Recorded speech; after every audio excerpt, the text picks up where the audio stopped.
Hello, I'm Dawn Fluellen, and thank you for watching Chasing Dawn. In a life of hurt and pain, we're faced with a decision to go left or to go right, to take the path of anger or to choose the path of love. When the choice is right, we leave footprints of healing to encourage others.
In 2001, my daughter, Janelle, she was 9 years old, and she basically came to me and told me that her father had molested her. And that was the beginning of our journey.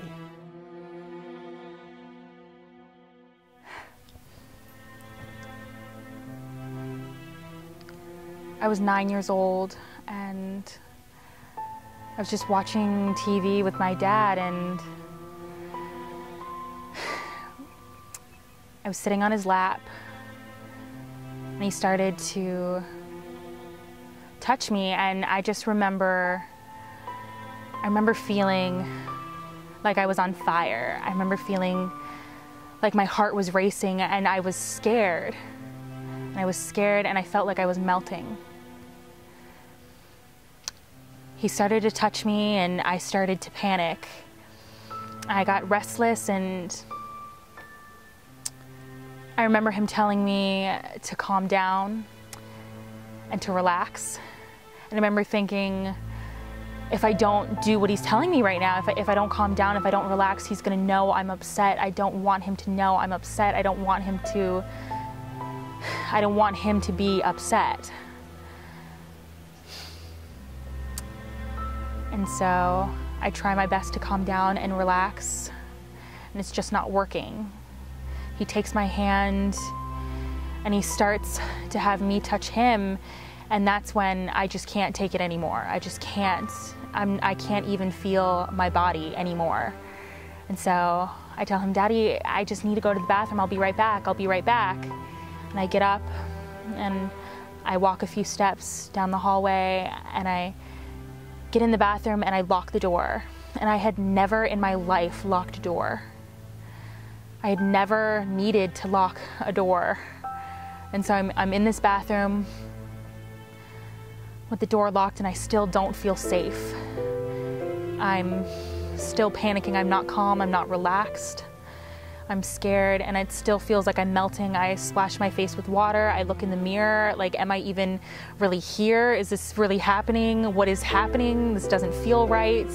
But I don't want him to be upset. I don't want him to know I'm upset, because that doesn't feel right either. It doesn't feel right to make him upset.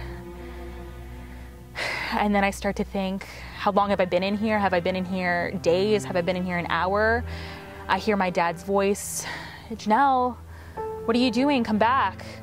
And I start to panic, and I start to think I'm taking too long. He knows something's up. I have to get back.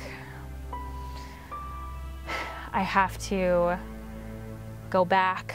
And so I unlock the door. I'm petrified, and I unlock the door, and I go back. And I get right back on his lap, and I pretend that everything's fine. A couple hours later, he takes my hand and he tells me to come upstairs with him. And I'm terrified. I don't know why he needs to go upstairs. I don't know why we need to go upstairs. I just want the day to be over. I just want to go to sleep. I just want my mom to come home. And I follow him up the stairs. And we get to my parents' bedroom, and he sits me down. And he tells me that he's sorry. He asks me if I'm okay. And of course I say I'm okay. Because in that moment, it's not okay to not be okay. And so I tell him, I'm fine, Daddy. Daddy, I'm fine. Why are you sad? It's fine. I'm fine. I'm not mad. And I promise over and over again that I'm fine. I'm not mad. I'm calm. And his voice cracks and he tells me, you know, your mommy would be so sad to hear this. Don't you think she would be sad? And I think, I'm so sad. Of course mommy's gonna be sad. Daddy's sad, mommy's sad. I don't want them to be sad. And so I say, yeah, mommy would be really sad. And so he tells me, you know, I think it's best that this just stays between us. Mommy doesn't need to know. She would be mad. You know, she would be mad and she would be sad, and we don't want that. And I say, yes, Daddy. I don't want that. I don't want that. Well, we chose the name This Journey's Footprints because this whole process from the beginning has been like a journey, and it feels like when you're going on a journey, you always prepare for it.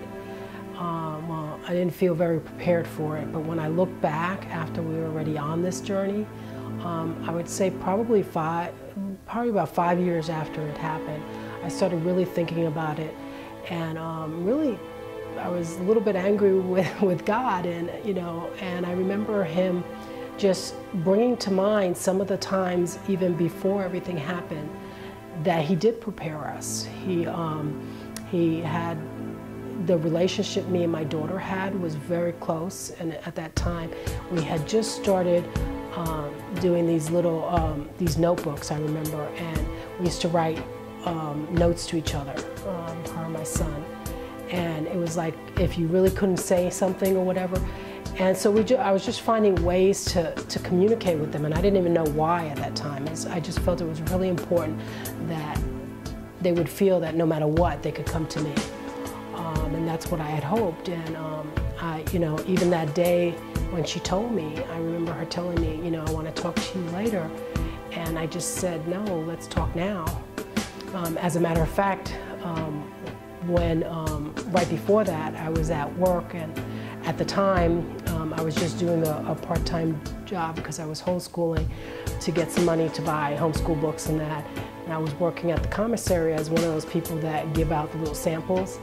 And I was supposed to be there for about 4 hours. And I remember sitting there, and I had just set up, and I had just started making some of the stuff. And I was there for about an hour, and I just had a restlessness in me. And I really felt that the Lord was telling me to go home. And I had like another 3 hours to go, and I just packed it up and went home. And I got home, and it was just quiet in the house, and I really didn't, know why I went home and that. But that's within minutes of going home, that's when my daughter told me. And so I know it was the Lord that was bringing me home at that time, for her to be able to tell me and for us to be able to take care of it. Of this, I am sure. I am not broken, devastated, crushed, or destroyed. Those words are hopeless. I have lost my footing on this journey more than once, but have found that more than I am damaged, I am hopeful. I stumble and I get back up again, but sometimes it just takes time. We all need a little time sometimes. I once fell, and a crack overwhelmed the shell that I put on to hide from everybody else, including myself. All of my family and all of my friends couldn't put me back together again. We all feared that that was the end of my story. But the author of time soon began a new chapter in me. Forgiveness cleaned out the infection that kept me from closure. I gathered the strength to stitch my wounds tight with perseverance. I knotted the thread with faith. I am a quilt pieced together with my mother's wisdom, my friends' kind words, and my God's grace. Every seam holds a promise like mosaics too are beautiful. I resemble the stained glass in the church's windows. My voice only cracks because I'm doing something brave, and I can't fix myself if I was never truly broken. Of this, I am sure. I will not be written off as hopeless, for it is hope that holds me together. So when I was about 17, I want to say I was 17, I started going to counseling, and it was the first time that I went to counseling of my own free will. I had been before as a child, but I had never really taken full advantage of it because I was so against the idea of getting professional help. So anyway, when I was 17, I finally got past that, and I started going to counseling, and my social anxiety at that time had progressed to the point where it was borderline agoraphobia, where I couldn't leave the house a lot of the time. I was homeschooled because of it, and I was really hurting. I really, some days my mom would ask me to go with her to the grocery store, and I'd be like, yeah, okay, and I want this and this, and then the next day she'd be like, hey, let's go to Target, and I would just panic attack, just lose it. Like, how could she even ask me to do something that crazy? And so it was really at a point where it was really controlling my life. I started going to counseling, and one of my big things was I was terrified to go to the mailbox. There's a mailbox right at the end of my driveway, and I was just petrified that I would walk out of the house and that people would see me and judge me and try to talk to me and harass me and all these things that were paranoia, but they were real to me, and they felt really real to me at that time. And so I told her that, and she told me, all right, if you don't do anything, tomorrow, all I want you to do is go to the mailbox and get the mail. And I was like, no. absolutely not. I can't do that. That's too much. And she said, you have to start somewhere. And I think that this is it. And you just baby steps, the mailbox. She's like, I'm not asking you to move out of the country or to join a circus or anything like that. You just need to go to the mailbox, take a baby step. And I said, okay, and I did it. I did it every day for the next probably 6 weeks. And so that's why I added the mailbox.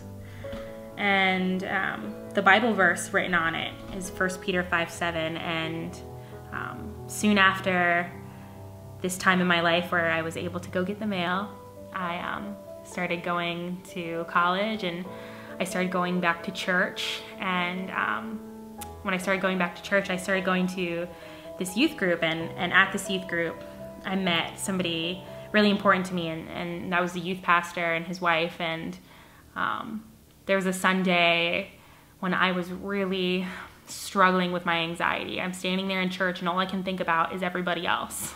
And all I can think about is that people are looking at me, and that I'm not looking like a good enough Christian because I'm not clapping, or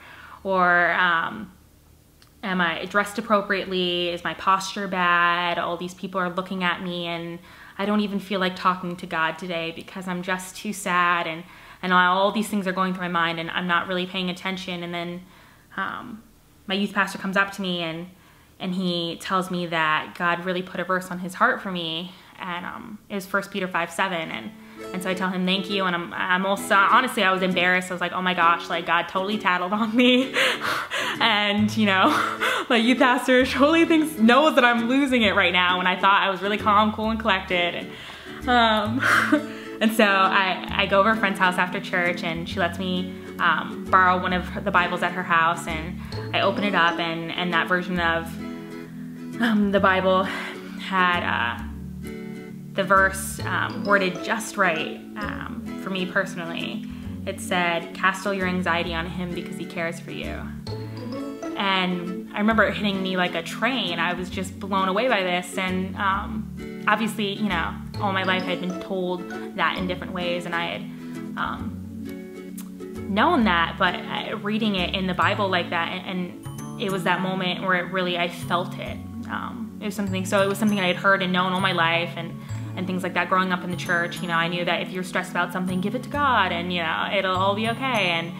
And I just had never really felt like that was true. I was very much a control freak. That was such a big part of my paranoia and anxiety, was that I was like, I have to be in control, or everything's gonna just be a disaster. And so I read this verse, and it just fills me with peace, and I realize that I have another option. And what I was feeling right then, I can give it away. I can get rid of this huge weight on my chest, and I'm not gonna lie and say that every time I feel anxious, I just give it away just like that, and I just let go of it. It's a daily battle, and that's one of the reasons why I tattooed it right here. And I mean, countless times I've been feeling this way, and I looked down at my arm, and I was like, that's right, like, you know this is true, just take a moment and do it and feel it.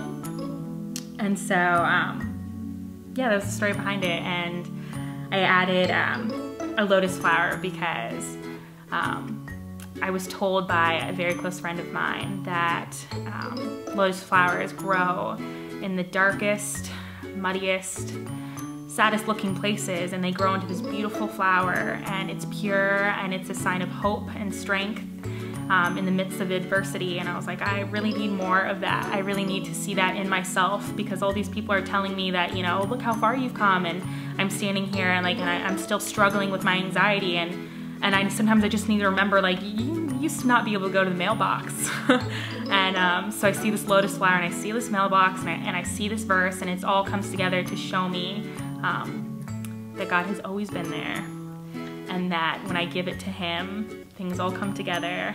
And so I just feel like these cards, I feel like somebody could read it, and you know, that could be the first step for them. I want to try something new. I want to feel how I want to feel healing. And so I feel like it could be the first step for them. And then honestly, I feel like also that they could see that card, and 6 months later, 6 years later, they could think back to that, and it could totally open up their heart and mind to healing and to God and to positivity. That's why I think it's really important to not keep those kind words to yourself when you're worried that they've heard them before, or that they're not ready to hear them, and all these different things. I don't think that those words are a waste. I don't think they're wasted. I think that they're saved. I think they're saved, and when the time is right, and God knows when the time is right, He'll bring those back to them. My mother told me this story for as long as I can remember about tree frogs and kindness. And I find it to be so relevant to this project. And I think of it often in my day-to-day life. It starts out with this big, beautiful tree and this group of tree frogs. And their goal is to get to the very top of this tree, to be number one, to be the best, and to get there first. And so one by one, each one of these tree frogs attempts to climb this tree. And in the process of climbing it, there's a whole group of tree frogs at the bottom cheering hateful things and saying, you can't do it, there's no way, if I can't do it, you can't do it, and just being so negative. And one by one, each one of the frogs attempts to climb the tree, and they fall. And all the frogs are like, I knew it, I told you so, and you couldn't do it, no matter how hard you tried. And once again, so much negativity. So up walks this tree frog, and it's his turn, and he gets on the tree, and everyone starts in on him, and it's just, no way, and climbs all the way to the top. And as he comes back down, everyone's just like, oh my gosh, how did you do it? That's amazing, how did you do it? What do you know that we don't know? What are you doing that we're not doing? And it's revealed in that moment that this little tree frog was actually deaf. And he climbed all the way to the top of the tree because he didn't know that he couldn't. He didn't hear all of these people saying that he couldn't. He climbed all the way to the top because he's a tree frog, and that's what tree frogs do.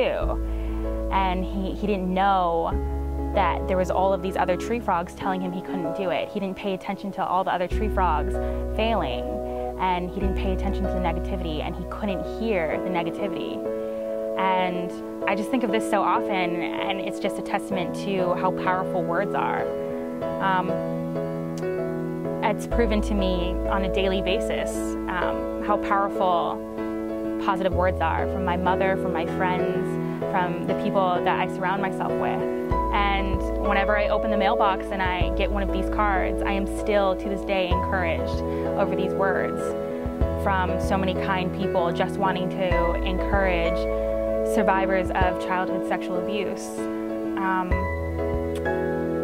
Positivity and encouragement are so much stronger than anything negative that people have to say. And that's what this project is all about, is sharing that positivity. Not everybody has a best friend or a parent or a teacher to tell them, this wasn't your fault, you're so brave, things get better. Not everybody has that, and I think that these postcards could be that for somebody. And even as someone who does have that, who's blessed to have that in their life, I am still encouraged by these cards. It's been so long, and yet I still think of those negative words.